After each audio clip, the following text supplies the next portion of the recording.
challenge. So this one Christmas, I want to call it a Walgreens Christmas, so at the beginning I'd like to tell you what a Walgreens Christmas is. Does anyone have any idea what a Walgreens Christmas might be? A Walgreens Christmas is when there's absolutely no money in the house, and you just hope that maybe there'll be a little bit of money on Christmas Eve that you can run and get the kids Christmas presents. Luckily, my kids are all fans of Puerto Rico, so getting a Puerto Rico hat and Puerto Rico shirt were sometimes enough. But now I want to start my speech, now that you know those definitions. In 1995, or 1993, I was a new mother, and I couldn't stand it. I was born and raised to be a career woman. So having a baby at home was like, okay, I'll stay with the baby, but I will make money some way. So one day I was brainstorming, how can I make money with this baby? What does Puerto Rico need?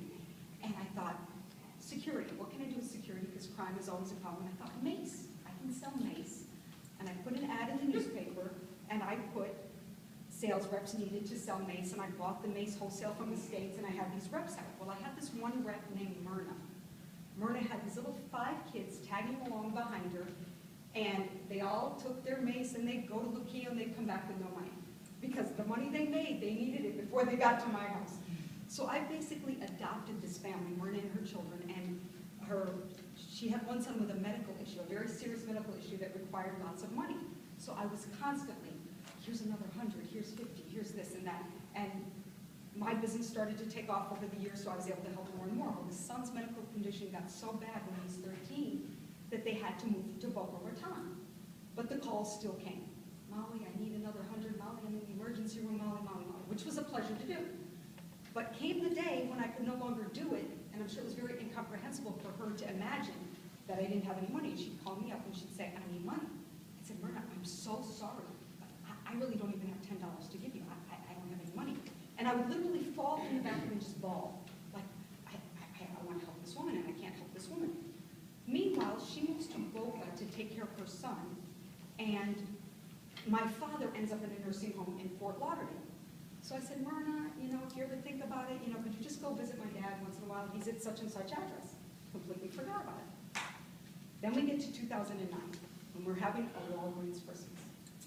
So I'm sitting there, the day's over, we've gotten through, we've skidded by with another Christmas, and all of a sudden, the phone rings.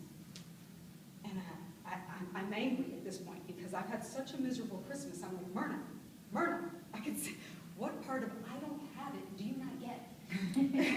So she hangs up and the phone rings again. And meanwhile, one of the biggest suffering I had that day was picturing my father, who really couldn't comprehend my financial circumstance.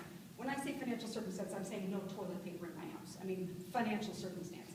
And I'm picturing my father in his nursing home, sitting by the window, staring out, waiting for Molly to come, knowing Molly's going to come. And it just killed me to know my father was alone. Third call comes from Myrna, and I'm angry. I pick up the phone. I said, Myrna. She said, Molly, I'm here at your father's nursing home, and I don't know his name. I said, well, give me the person on the phone in the desk. And he's sitting right next to her, staring out the window, waiting for Molly to come.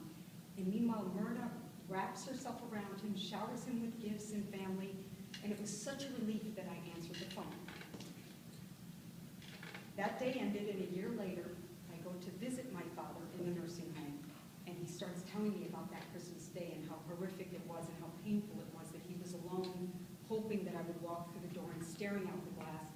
And then he proudly shows me his shirt, and he says, this is the shirt you gave me.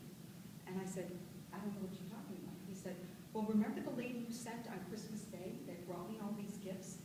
I said, no, she brought me gifts. I know that woman's broke too, so I'm like, how did she get gifts? And he says, yes, she brought me cookies and chocolates and candies and the shirt.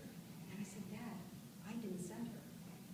And he dropped his jaw and he said, Molly, I will never cease to amaze me how your extended hand, no, I'm sorry. He said, it will never cease to amaze me. Your extended hand will never cease to amaze me. Sorry, your extended hand will never cease to amaze me.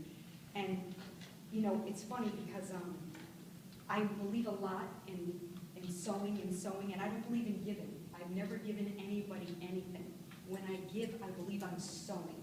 And that's one of the reasons I enjoy giving. And actually, the people that I had to receive from, in my head, it's kind of like, I got to pay them back. I got to pay them back. When in actuality, I just love for it to just keep flowing and flowing to the next person, and that's exactly what I was able to see, was that, you know, my giving had flowed and overflowed. So it was just really a great Christmas miracle, and one of my aspirations is to compile a book one day of different people's Christmas miracles.